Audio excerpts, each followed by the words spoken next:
Well, okay. Hello. We're on today is the fourth day of Hanukkah. Tonight is the fifth night of Hanukkah. And we'll take a pause from our Torah study today to do some explorations of Hanukkah for this hour. And given that we have this nice space where my job can be doesn't have to be a few minutes of inspiration, but we can actually kind of dig in. I've been having a lot of fun today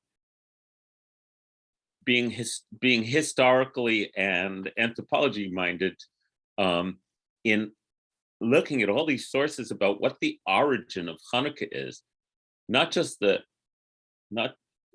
beyond the story we tell about the miracle of Hanukkah and the oil lasting 8 days and all that. That's just fine. But so I want to put on our historical and comparative cultural hats on today for a while. That's just because where my attention went. It really grabbed me again. And in addition to looking up sources online, which I'll share some with you, I was also grabbed this book off my shelf that I've had for years that I really enjoy. I don't even know if it's in print still. It's called Holidays, History, and Halacha by Eliezer Siegel.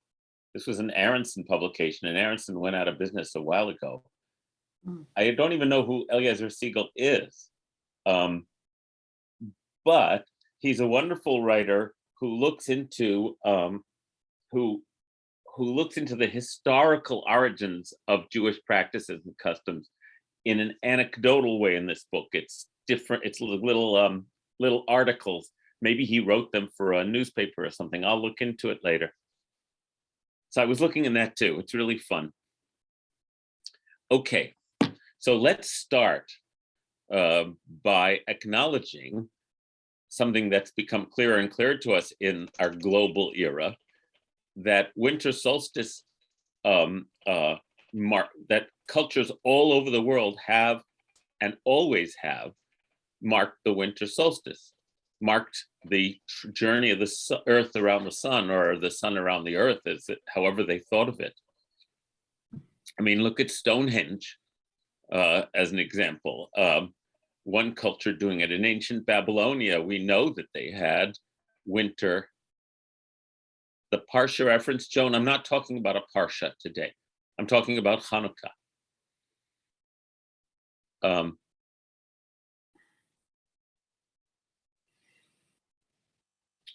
Ancient Babylonia, they had a large solstice festival. I was trying to read about it. It's like the sources aren't entirely clear to me, and I didn't have time to do enough research, but it sounds like it was a 12-day undertaking. The Persian Zoroastrians, for whom fire is a very important symbol, certainly had a winter solstice festival. Since the bulk of the Jewish community was in ancient Babylonia, which became Iraq and Persia, beginning in the 6th century BCE, many Jewish practices seem to be able to trace their origins to, that book's still available. Thank you, Naomi. Thank you so much. The Holidays, History, and Halacha. He wrote a second volume of this kind of thing that I want to get after reading this one again. So maybe I'll be able to find that one as well. Anyway, since so much of the Jewish community lived in the Tigris and Euphrates region, especially after the exile from Babylonia, the exile to Babylonia in the 6th century BCE, and because the Babylonian Talmud was composed, the Talmud that we study was composed and collated by Jewish scholars who lived in that region. It's a very verifiable assumption that Babylonian customs were adapted to Jewish purposes. We know that simply from the Jewish calendar. The Jewish calendar, the months of the Jewish calendar, Tishrei, Cheshvan, Kislev, and all of them are the Babylonian names of the month. They're not Hebrew names. In older texts in the Bible, pre-Babylonian texts, there are names for the seasons in Hebrew, like Aviv for spring. But in the calendar that was ultimately adopted, we don't see the word Aviv for that month. We see the word Nisan, which is the Babylonian name of the month. So the Jewish people adopted over time, because of the preeminence of the Babylonian Jewish community, and the cultural hegemony of the Near East for centuries from that region, adopted the Babylonian calendar, which is the lunar solar calendar that we use to this day. The Jewish calendar was the Babylonian calendar. A little aside, it's not clear to me whether the Babylonian calendar included the 7-day week, because the cognate word for Shabbat in the Babylonian Aramaic was Sabbatu, but that seems to refer to the full moon. So, and also because the 7-day week equals 28 days and the lunar calendar is 29, is just not clear to me. I'm sure some scholars have been able to associate it, to figure that out, but I don't know.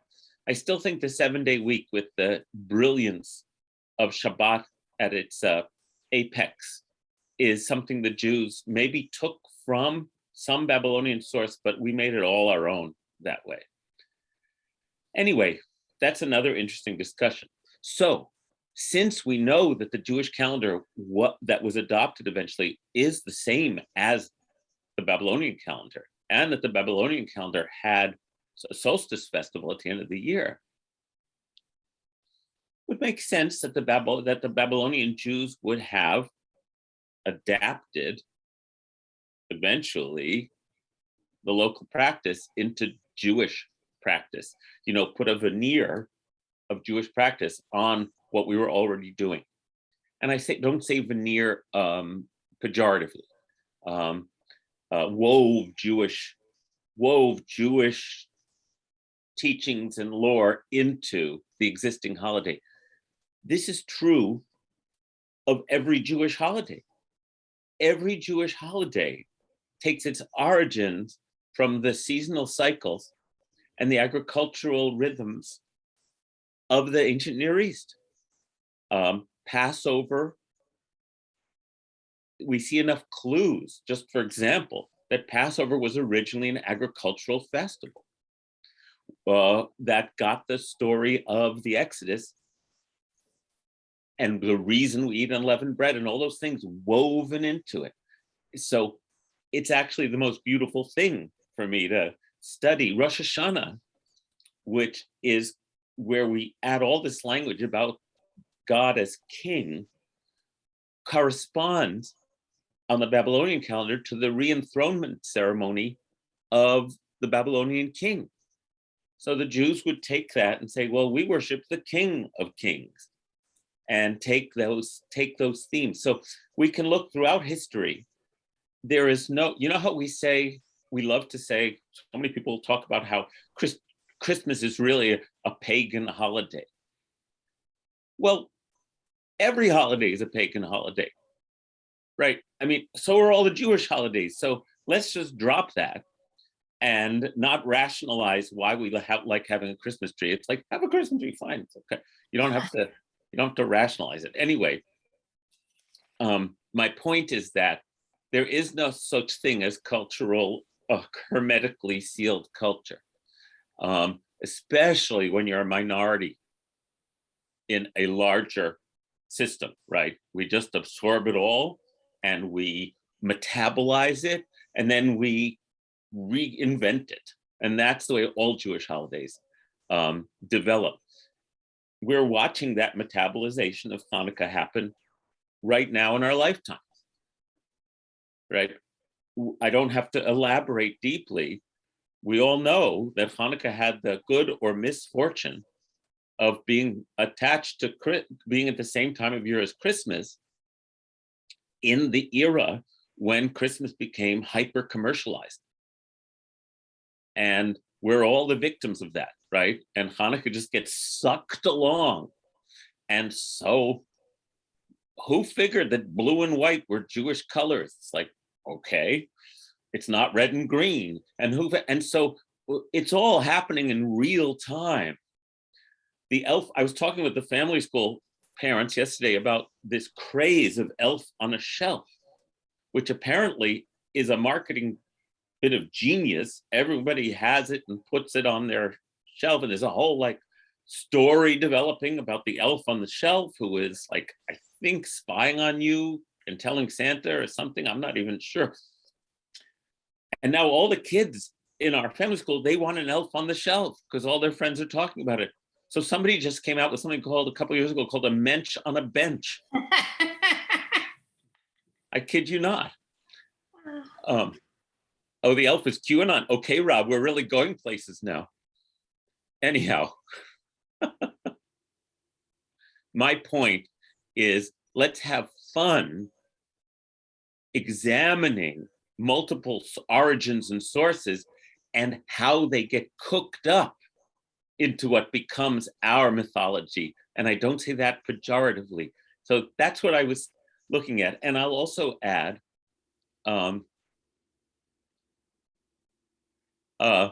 right, our story, David says, Abram's family was originally from a family of idol worshippers. Abraham reoriented his family to be worshippers of a single creator. That is our myth about Abram.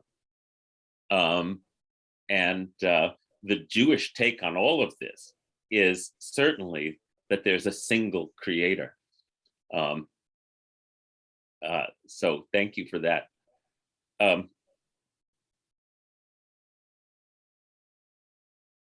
So let's enjoy the mashup and the creativity and what I was going to say is the reason I was so drawn to Reconstructionism is because it celebrates evolving culture.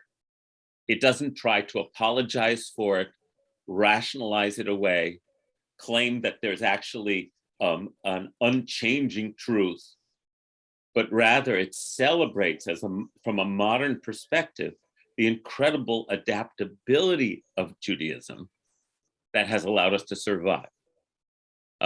So that Hanukkah becomes what we need it to be in every era. And yet we still experience a sense of continuity with the past. That is a thing to celebrate for me, not to be afraid of, because it's sort of like, look at how creative we are and adaptable that allow us generation to generation to keep this incredible heritage alive. So I just want you to understand that that's my framework, rather than the opposite framework of trying to explain how it's still the same, right? It's still the same in certain ways, and in certain ways, not at all. And yet we have this sense of continuity, and that's what I really enjoy. Okay, so in addition to one would assume that the Jewish people participated in solstice, marking solstice commemorations, as did the larger human societies and cultures since we started looking at the sky. So you have the Babylonian influence, and then, and some of you will know more about this than I do probably, you have the influence of Saturnalia. Saturnalia was the Roman, throughout the Roman Empire. It wasn't a regional festival. It was throughout the Roman Empire, and it was marked on December 17th. And it was a solstice festival in which, here, let me read about it. Hold on.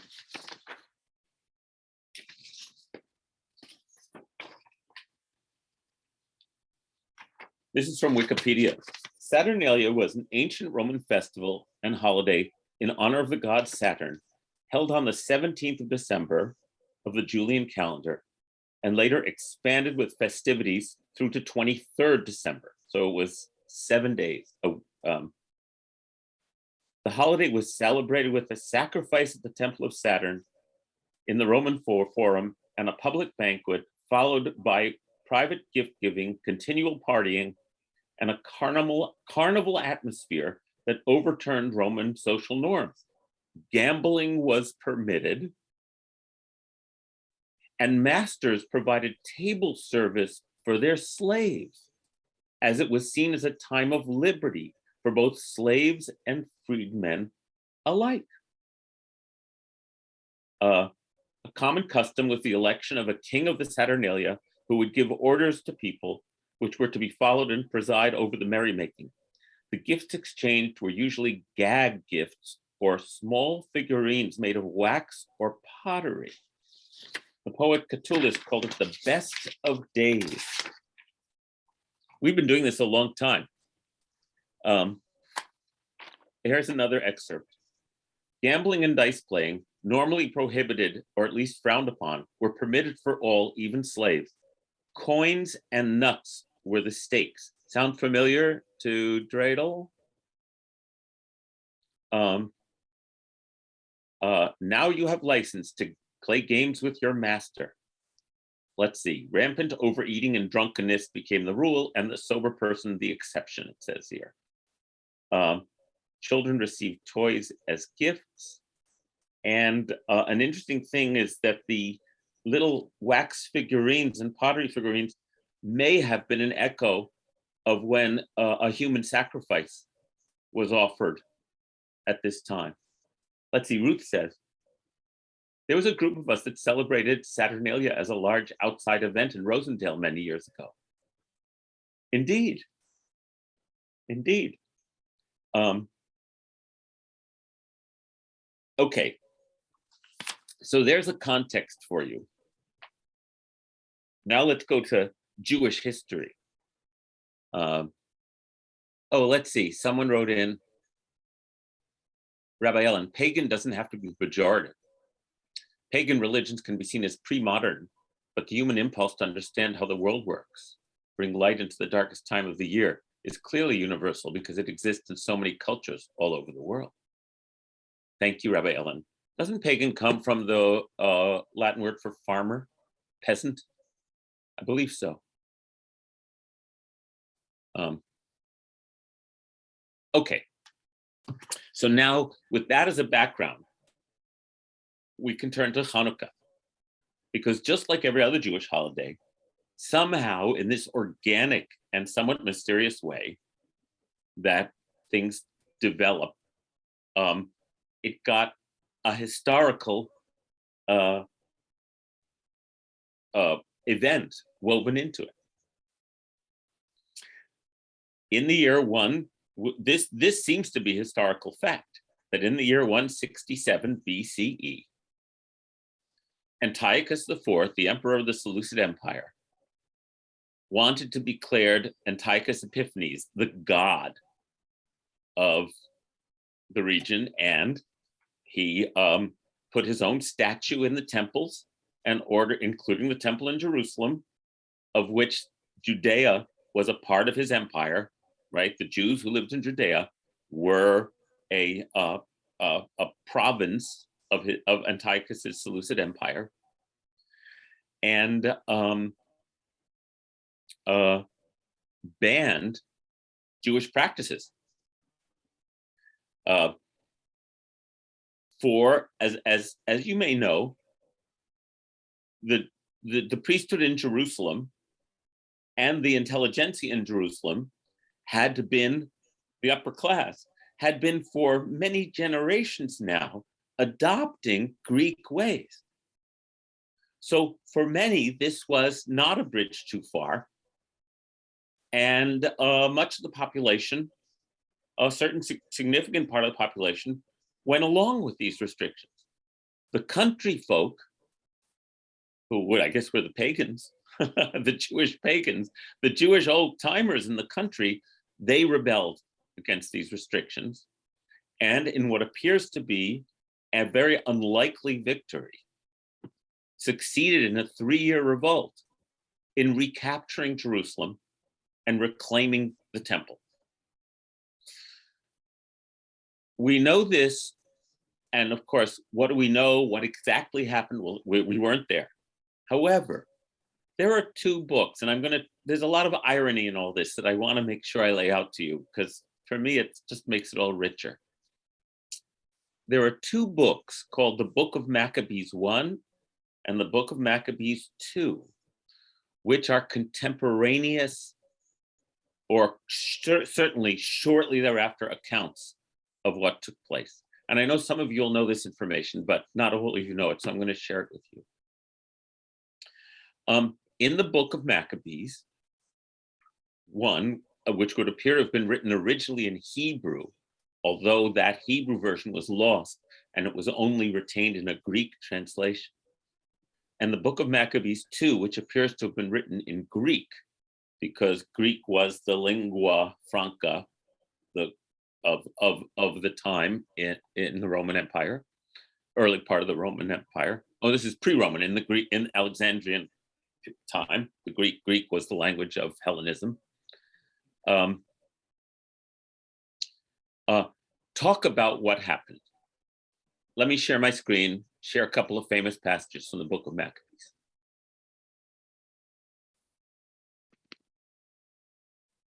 Oops, let's see, I gotta move this. Just a sec. Hold on. Sorry about that. Let me take care of this.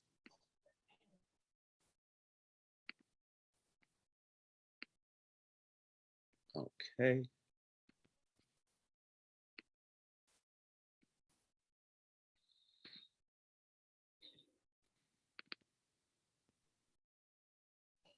All right.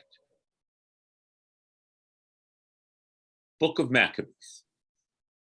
Judah Maccabee, appointed men to attack those in the citadel. Well, he purified the sanctuary. He chose blameless priests devoted to the law, and these purified the sanctuary and carried away the stones of the abomination to an unclean place. That means the altar. They deliberated what ought to be done with the altar of burnt offerings that had been desecrated, because under Antiochus's rule, swine were sacrificed on that altar. The happy thought came to them to tear the altar down, lest it be a lasting shame to them that the Gentiles had defiled it. So they tore down the altar. They stored the stones in a suitable place on the temple hill until a prophet should come and decide what to do with them. Then they took uncut stones, according to the law in the Torah, and built a new altar like the former one. They made new sacred vessels and brought the lampstand, that's the menorah, the 7-branched menorah that was part of the accoutrements of the temple as described in the Torah, the altar of incense, and the table for the showbread into the temple. Then they burned incense on the altar and lighted the lamps on the lampstand, and these illuminated the temple. Lampstand is the menorah. And early in the morning, on the 25th day of the 9th month, that is the month of Kislev, in the year 148, they arose and offered sacrifice according to the law on the new altar of the burnt offerings that they had made. On the anniversary of the day on which the Gentiles had defiled it, on that very day it was reconsecrated with songs, harps, flutes, and cymbals. All the people prostrated themselves and adored and praised heaven, who had given them success. And for 8 days they celebrated the dedication of the altar and joyfully offered burnt offerings and sacrifices of deliverance and praise. There was great joy among the people now that the disgrace of the Gentiles was removed. Okay, I want to talk about that a little. This line, on the anniversary of the day on which the Gentiles defied it. the 25th of Kislev. Think about that for a moment.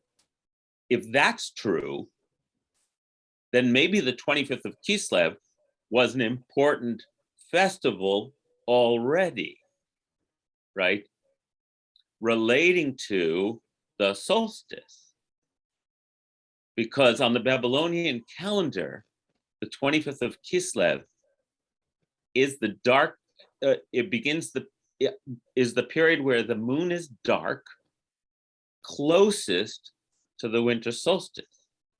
So as I've taught in years past, Hanukkah falls, thanks to the lunar solar calendar, on the longest and darkest moonless nights of the year. So were they specifically rededicating the temple on that day?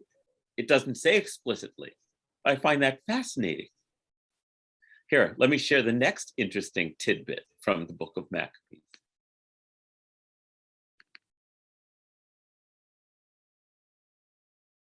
This is from the second book of Maccabees.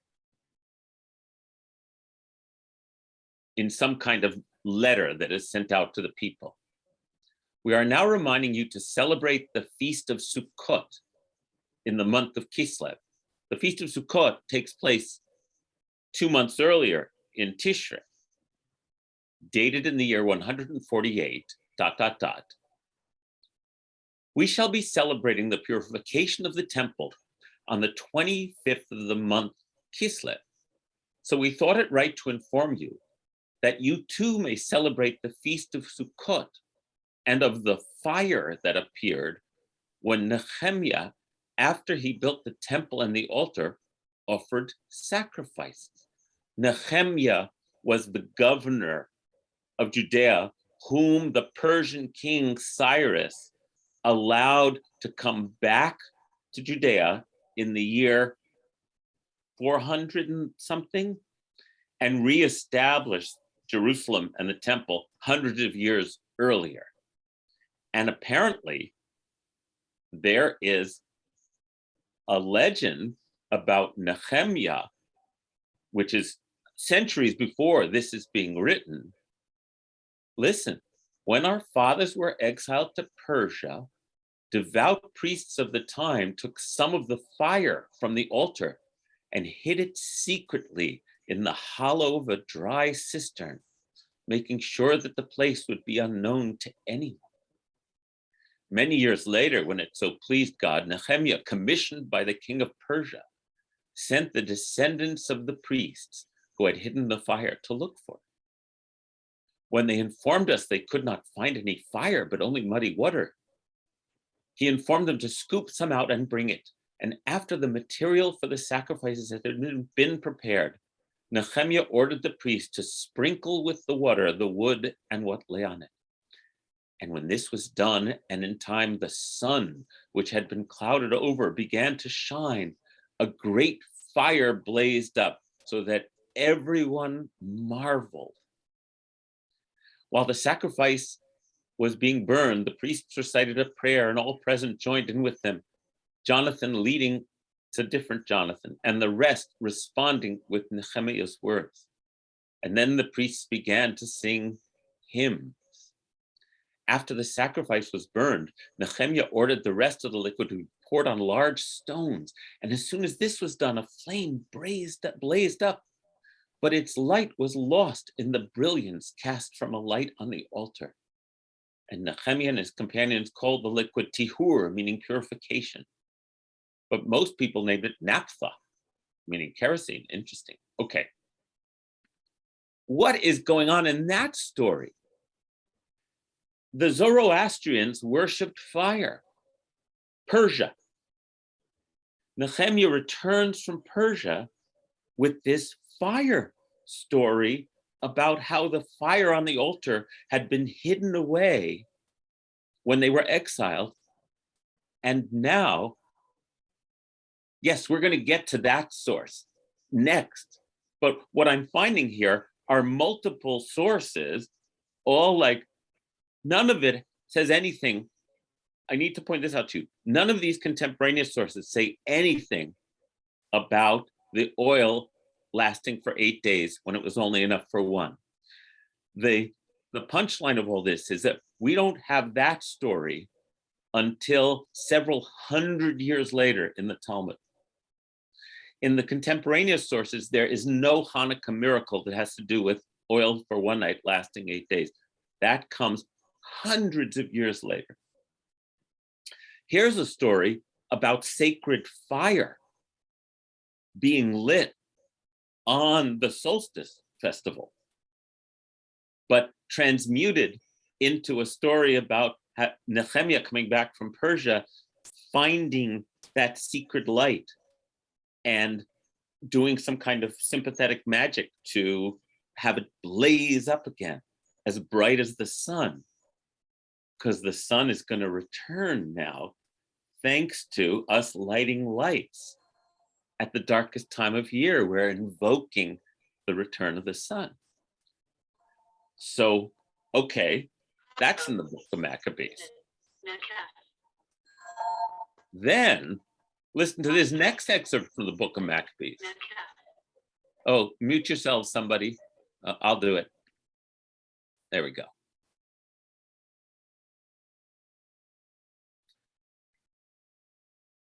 This is also in the book of Maccabees.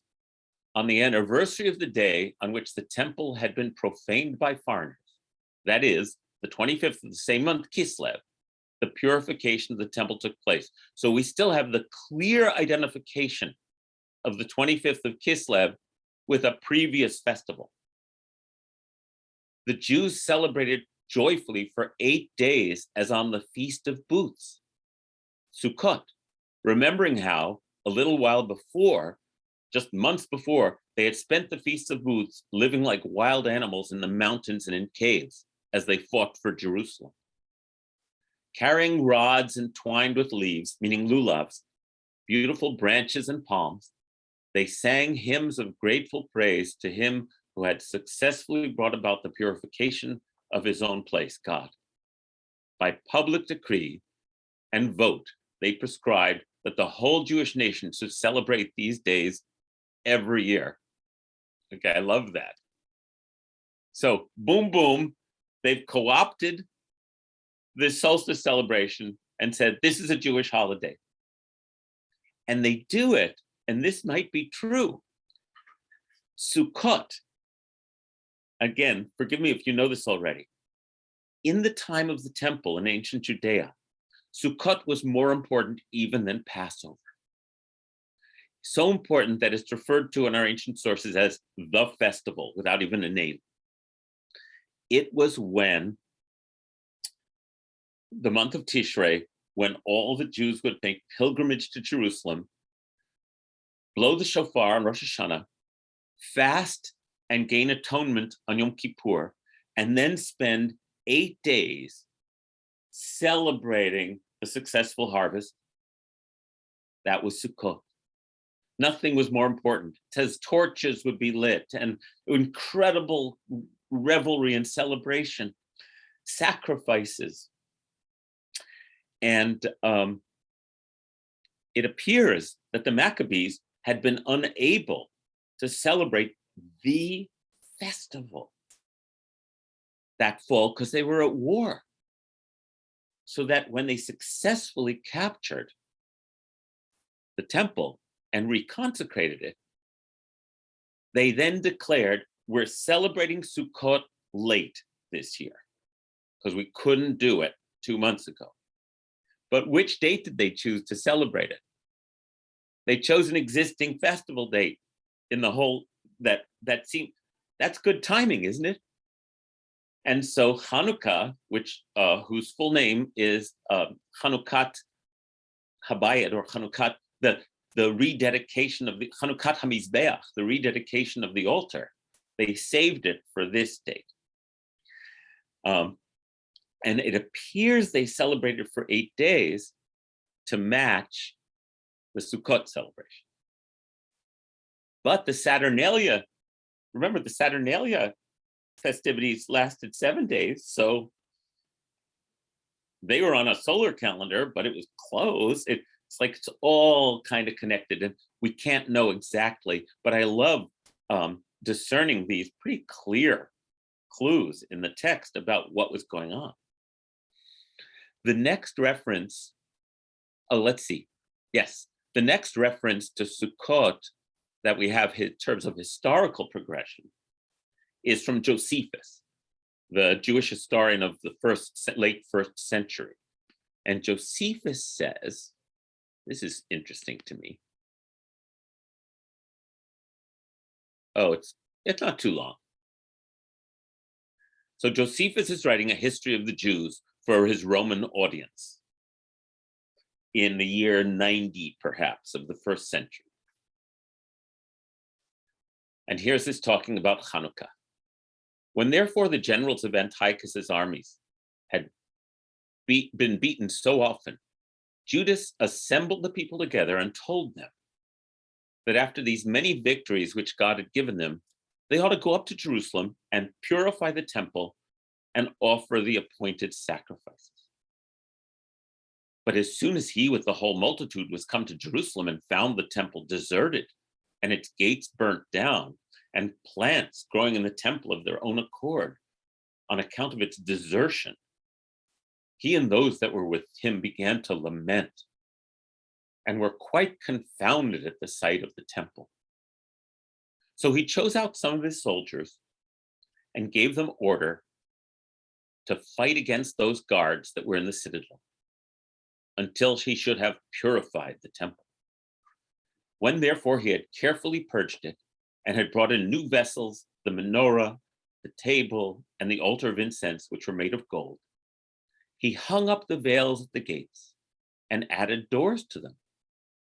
He also took down the altar of burnt offering, built a new one of stones that he gathered together, and not of such as were hewn with iron tools. They have to be unhewn. So on the 25th day of the month Kislev, they lighted the lamps that were on the candlestick and offered incense upon the altar of incense, and laid the loaves upon the table and offered burnt offerings upon the new altar. Thus far, corresponds somewhat well with the previous earlier version. Now, Judas celebrated the festival of the restoration of the sacrifices of the temple for 8 days and omitted no sort of pleasures thereon, but he feasted them upon very rich and splendid sacrifices. And he honored God and delighted them with hymns and songs. Nay, they were so very glad at the revival of their customs, when after a long time of intermission, they unexpectedly had regained the freedom of their worship, that they made it a law for posterity that they should keep a festival on account of the restoration of their temple worship for 8 days. And from that time to this, we would celebrate this festival and call it the Festival of Light. I suppose the reason was because this liberty beyond our hopes appeared to us, and that thence was the name given to the festival. Oh, how interesting. Josephus doesn't even call it Hanukkah. He calls it the Festival of Light, and it's filled with feasts and splendid sacrifices. And it's starting to sound a little like Saturnalia to me. Josephus is writing it for a Roman audience at this point. And there is no mention still of the miracle of the oil. That's going to be a later mashup that Jewish sources create that becomes the story of Hanukkah. And again, let's not think of it pejoratively. I mean, look, like Santa Claus, like it's all if you've studied the early origins of all these Christmas things that are now Christmas, it's like it's the same phenomenon, and it's always going to be the same phenomenon. We're always going to be weaving and merging sources together. Now, In the Talmud, the rabbis give an origin story for it all.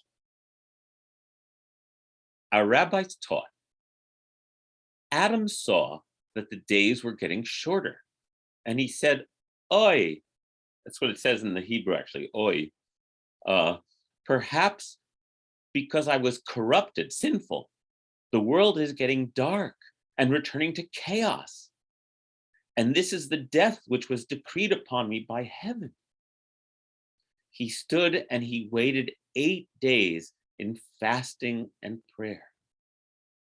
And when he saw that the month of Tevet came, which is the month after Kislev, and that the days were starting to grow longer, he said, "Oh, this is the way of the world." Okay, in other words, they're imagining Adam, who's never been through a set of seasons before. And as the days get shorter and shorter, he thinks that the original chaos that God had tamed and made into the world, the tohu vavohu, he thinks that original chaos is overtaking creation again. And he wonders if it's because of his fault. And he prays and fasts, hoping that his behavior might bring back order. Let there be light. Remember, that's the first day of creation. Let there be light, which brings order to chaos. And he's terrified. He's the first person. He's never seen winter before. And so when he sees that chaos doesn't return and the days start getting longer again, he said, "Oh, this is the way the world works." And so he went and made an 8-day festival. The next year, he made these festivals, Calenda and Saturna, the Greco-Roman festivals, into holidays. He established them for the sake of heaven, and yet they established them for idolatry. Okay, that's again a very dense package. The rabbis, yes, I'm going to get to that too, Rabbi Ellen. It's just. I know I wouldn't be able to do it all in an hour, but I'm having fun. So, so there's this midrash that says that Adam created the first solstice festival, and that the Greeks and the Romans derived their festivals from Adam. And the problem is the Greeks and the Romans turned their festivals into idolatrous practices, whereas that was not Adam's intention. The rabbis are saying, we're fulfilling Adam's intention with our celebration of Hanukkah. And that Saturnalia is a perversion of something that goes back literally to day one, that we're doing right. So that's classic cultural stuff, right? You know, showing how, we don't know where this all started, but telling a story that shows how we're the ones who are the keepers of the deepest and truest foundations of that tradition. No mention of a miracle, once again. We first hear of this miracle in the Talmud, which is maybe the year 400. We are not even sure. Could be older, of course. Where it says, oh, whoops, I didn't paste that in. Hold on. I have it on a different screen. Just one sec.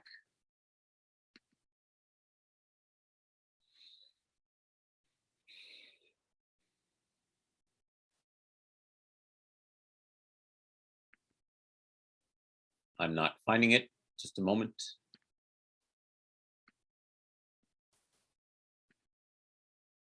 Oh, I see. I think I closed it by accident, but I know this passage. In the Talmud, they're discussing various holidays, and they say, what is Hanukkah? My Hanukkah. And they say, well, it's because when the Hasmoneans defeated the Greeks, the oil that they found in the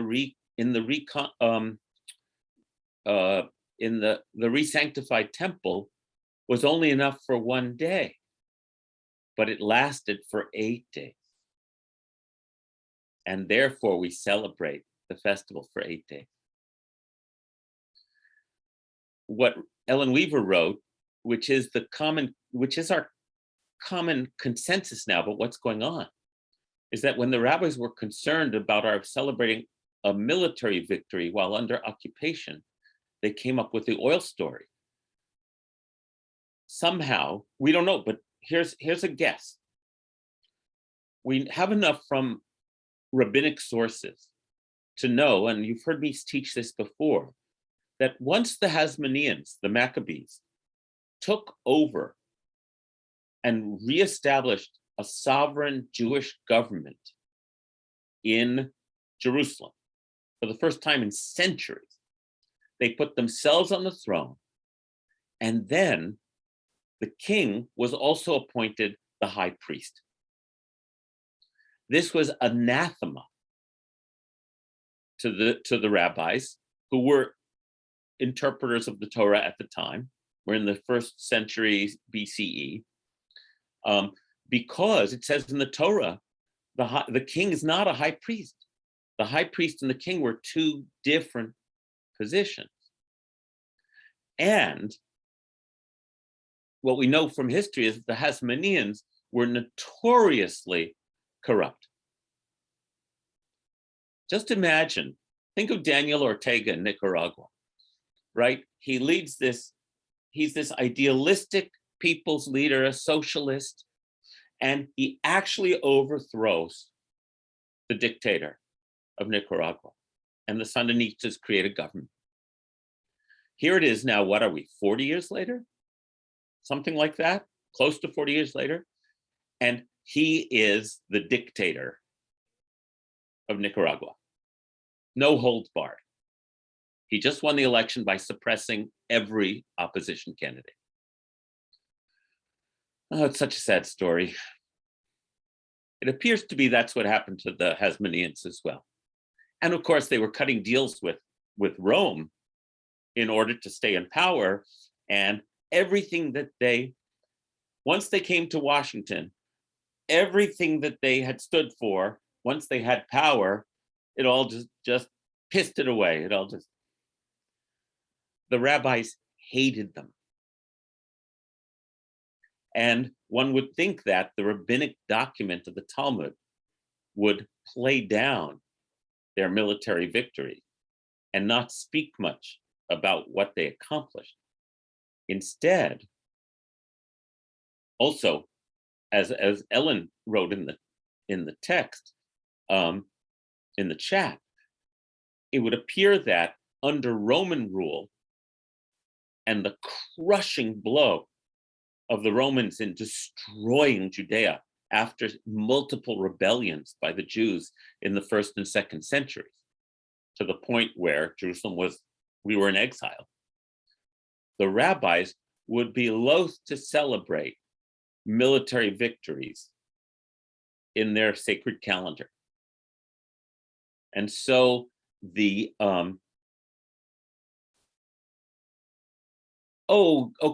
share the document of the Maccabees and Josephus sources. Yes. Stick around, David. I'll put it into a Google Doc and then share it in the chat in just a moment. Marcia says, was there prior to the Hasmoneans an explicit Jewish law about separating of secular and religious domains? Secular is a modern word, so it's not quite accurate because the king was also divinely ordained.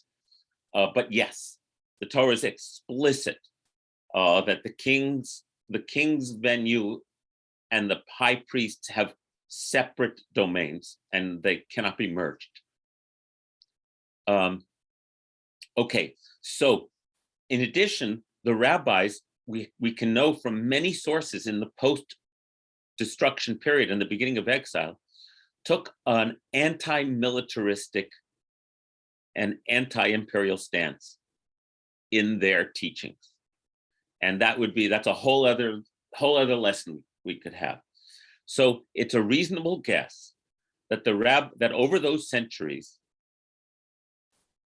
a legend had arisen, and we're talking centuries, that described the story of Hanukkah as a divine intervention more than a military victory.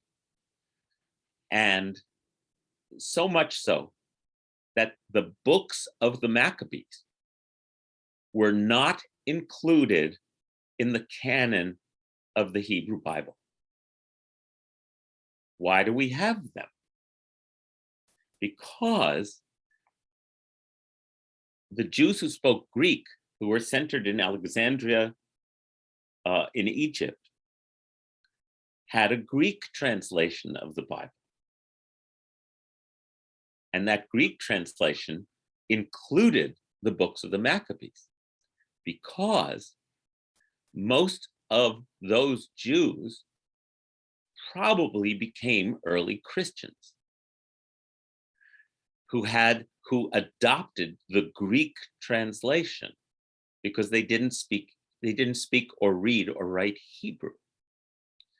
And so the books of the Maccabees were preserved in the Christian Bible in Greek. The Jewish people did not study those books, did not read those books.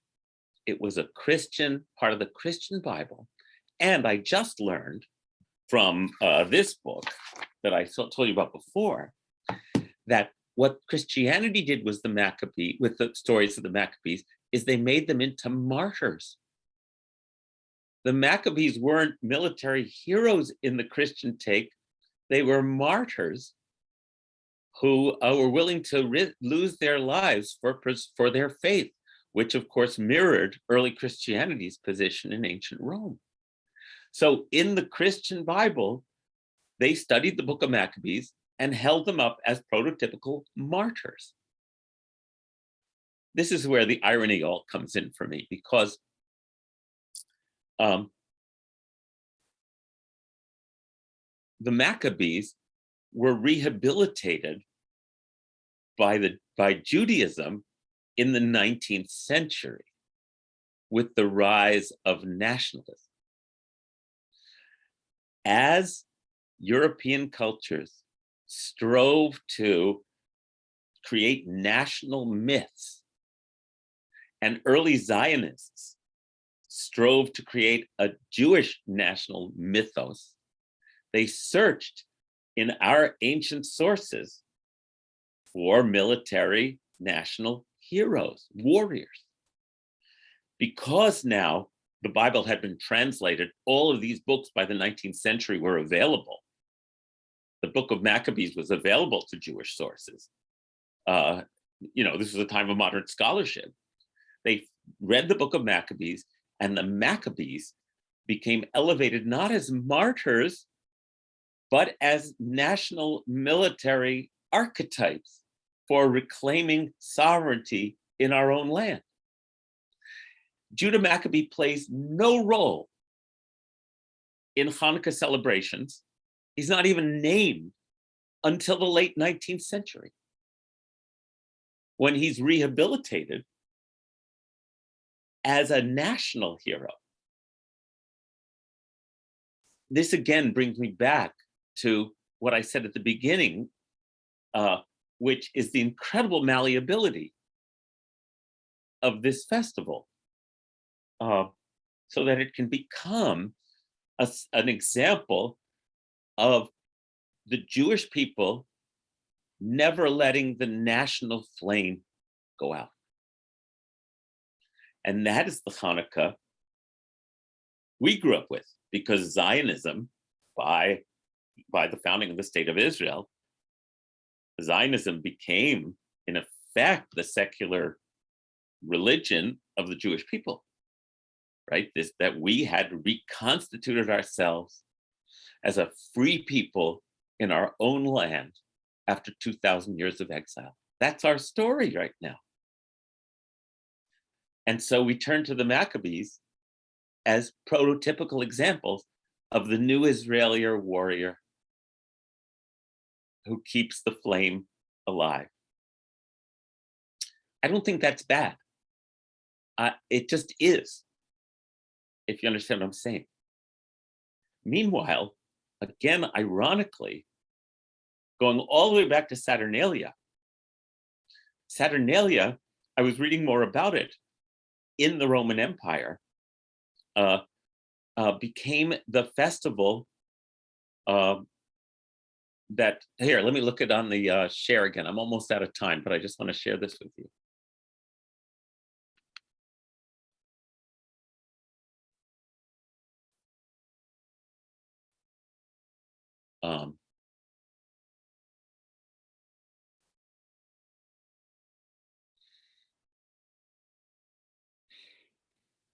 The Roman feast of Saturnalia, honoring the god Saturn, was a week-long December feast that included the observance of the winter solstice. At the Saturnalia, all classes of people exchanged gifts, the commonest being wax tapers, candles, and clay dolls. These dolls represented original sacrifices of human beings. The Romans also celebrated the lengthening of days following the solstice by paying homage to Mithras, an ancient Persian god of light. December 25th was the day originally determined in the Roman Empire as the winter solstice. And the celebration of the birthday, or nativity, of the sun, Sol, S-O-L, the god Sol. And it was not until much later that a calendar revision changed it to December 21st. But regardless of the calendrical change, the significance and festivities that had been centered on that day remain. Since no one in the church knew when Jesus was born, where did the church get the idea of celebrating it on December 25th? The answer is they got it from the pagans, who had several festivals at that time of the winter solstice. Many authorities now believe that Christmas was actually adapted from a Roman celebration called Saturnalia. Hold on, I'm just gonna skip a little.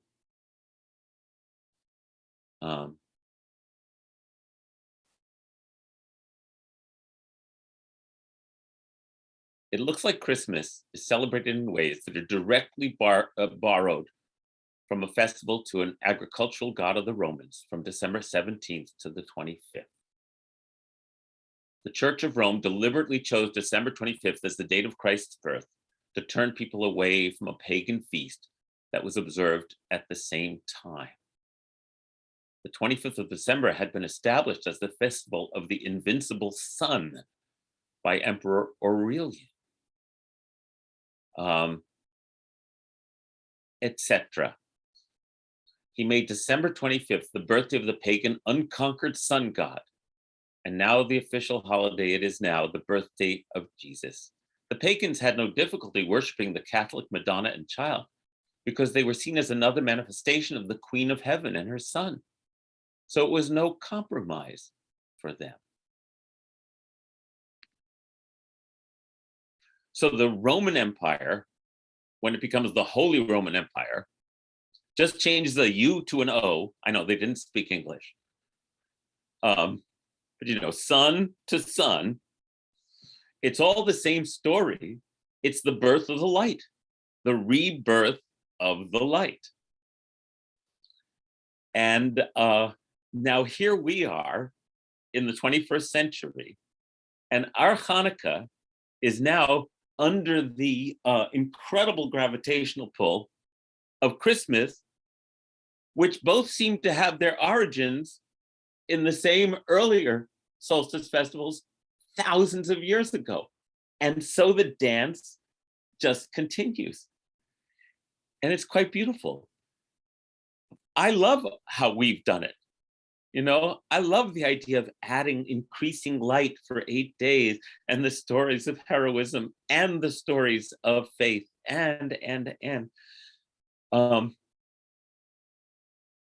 I'll repeat it one more time. It's just such an incredible mashup that it's fun to try to tease out these threads and see maybe, these are educated guesses I'm making about how they intertwine through human history. I think we can embrace with great pride our solstice festival as a specifically Jewish expression of what seems to be a universal human desire and observation of how the cosmos works and our place in it. I left a lot of stuff out, but I think I kind of came around. So thanks for letting me share all of that. Thank you.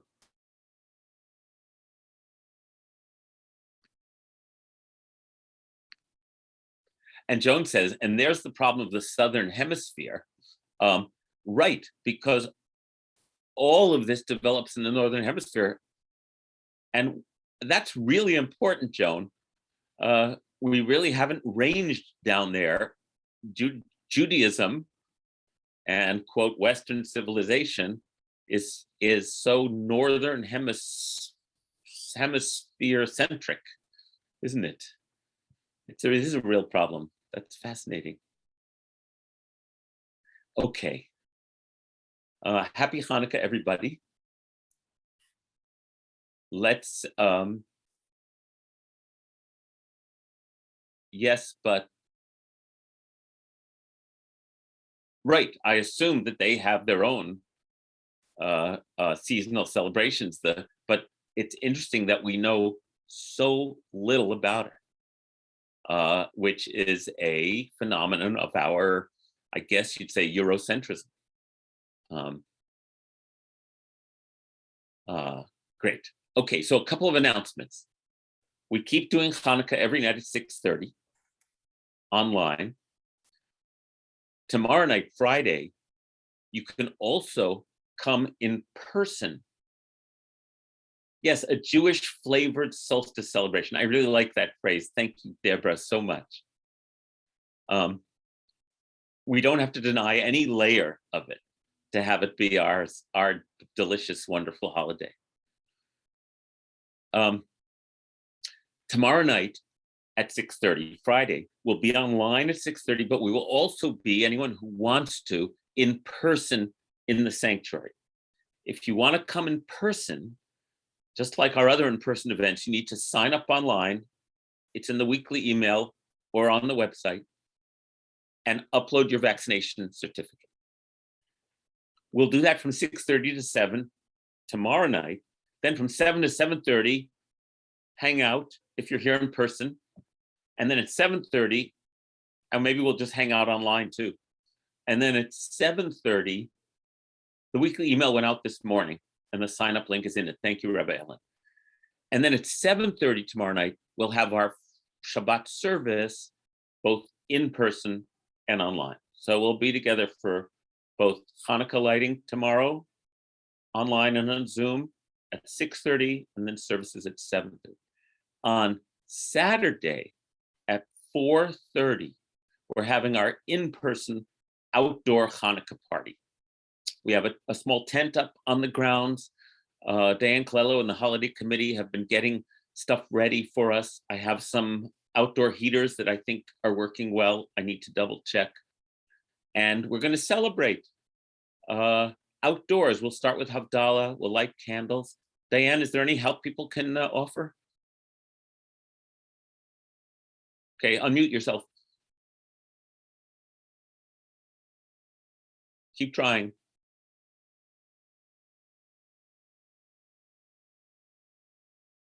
It's not working. Okay, I'll say it. We're going to have a Hanukkah gift exchange. If you want to bring something on Saturday at 4:30, wrap it up. If it's particularly age specific or gender specific, you can mark so. But then we'll just have a table with gifts, and anybody who wants to get a potluck Hanukkah gift, we'll do that. 4:30 to 6 on Sunday. Bring a joke, bring a poem, bring a song, dress warm. And that's from 4:30 to 6. And then at 6:30, we'll be online again for those who couldn't travel here. Okay? Okay.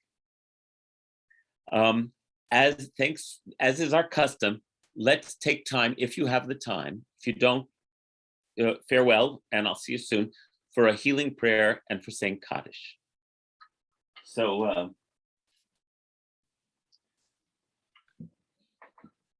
I'll read the names.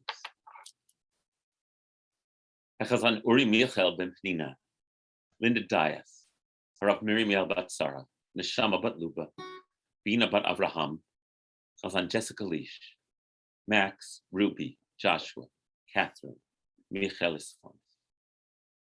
If anyone else wants to type names, please do.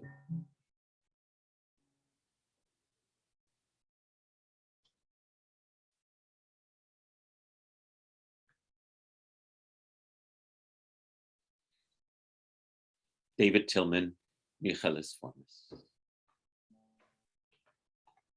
Reb Marsha Prager.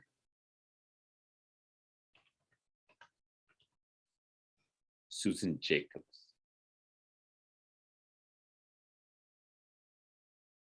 Harry, Amala, and Eric.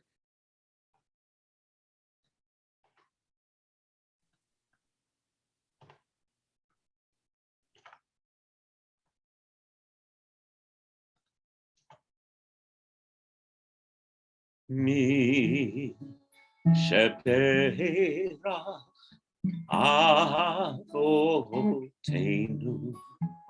mikol habracha leimotenu.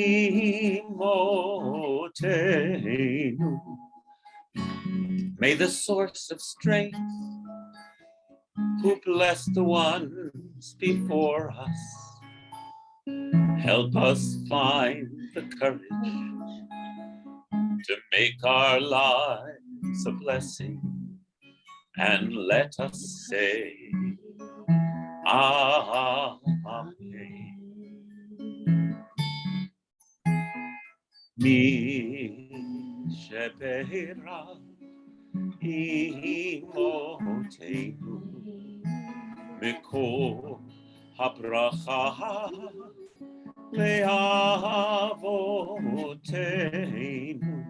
Bless those in need of healing with refuah shlema, the renewal of body, the renewal of spirit, and let us say, Amen.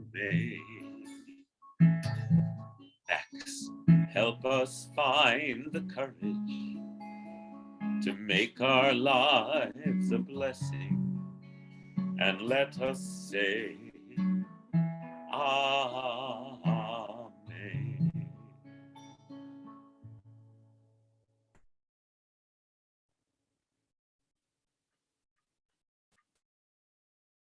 Praying for healing.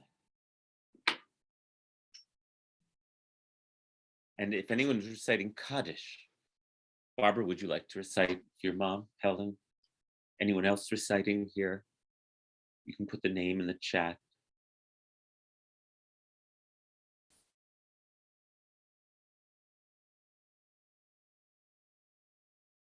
Helen Mermel is Barbara's mom.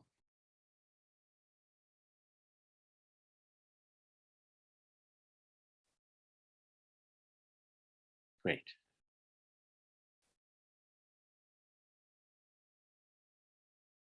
Yikadal, Yikadash, Shmei Rabbah. Amen. Ve'alma divra chirutei memelich malchutei. V'chayechon uvyomechon v'chayei dechol Beit Yisrael. V'agala uvizman kariv v'imru. Amen. Yehei Shmei Rabbah Morach Ve'alam Ulmei. Yitbarach v'yishtabach v'yitpa'ar v'yitromam v'yitnaseh v'yitadar v'yitalev v'yitalal shmeid kudsha Brichu. la'ela min kol birchata v'shirata tushbachata v'nechemata tamiran ve'alma v'imru. Amen. Yehei shlama rabba min shemaya v'chayim aleinu ve'al kol Yisrael v'imru. Amen. Oseh shalom b'miromav hu ya'aseh shalom aleinu ve'al kol Yisrael ve'al kol yoshvei tevel v'imru. Amen. May her memory be a blessing, and also Miriam Welkowitz. So David, before you go, let me just turn this document I was using into a Google Doc and put it in the chat. And anybody who needs to go ahead, but it'll only take me a moment. Yes, Chanukah Sameach. Okay, here we go.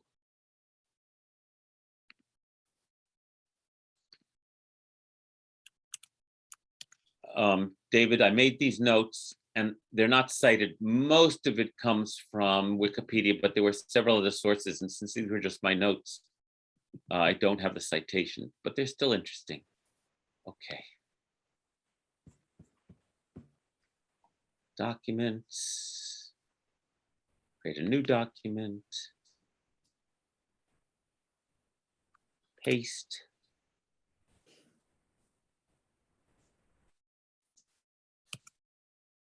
There we go. Okay, now I have to name it.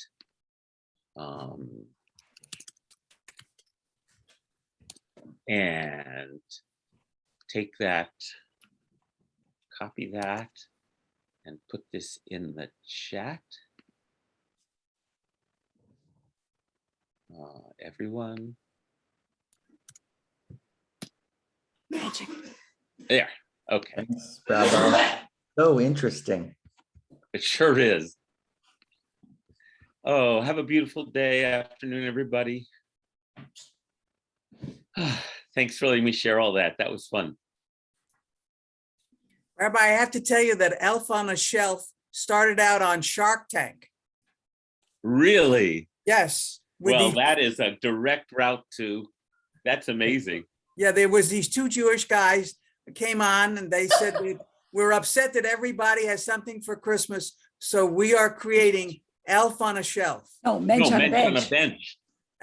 Yeah, Bench. Elf on a bench. And then and then there's also a bubby too.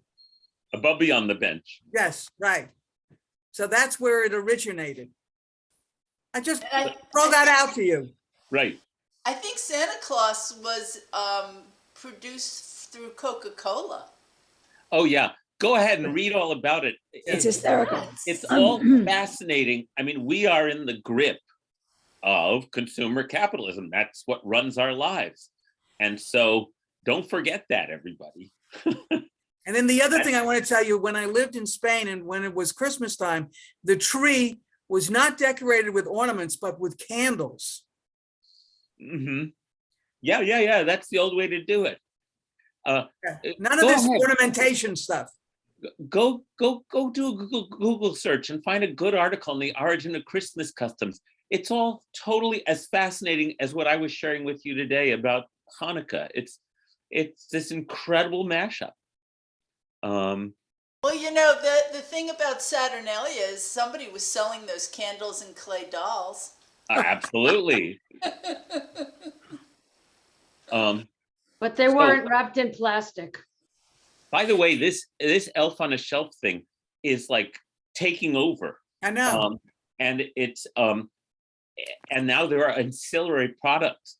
And so the parents in our family school, they were all just like I had to get my daughter this and I had to get my kid, because it's like I give up. You know, it was really interesting. And I had this unfortunately sinister and realistic thing that if Santa's watching you, I wouldn't be surprised if elves on a shelf start having, you know, cameras and things in them, just like Alexa does, you know. And yeah, Santa's watching whether you're naughty or nice. It's like the whole thing gives me the creeps. But anyway, that's me. It was taken on by QVC. Of course. And then it went to Bed Bath and Beyond. So that's the origins of it. Right, that's quite an Rabbi origin said story. this, but our gift giving thing on this Saturday at the party is only bring things that you already have that you I don't forgot to say want it, yeah. anymore. You may have said that. I Don't didn't. go out and buy anything. No, regifting. Regifting. Yes, we're very recyclable. That's right. Yes. Yes. Wonderful. Yes. Okay. I enjoyed everything, Rabbi. See you Thanks. tonight. Happy Bye-bye. Hanukkah, everyone. Happy Hanukkah, everyone. Everyone. Happy Hanukkah. Thank you. Bye-bye.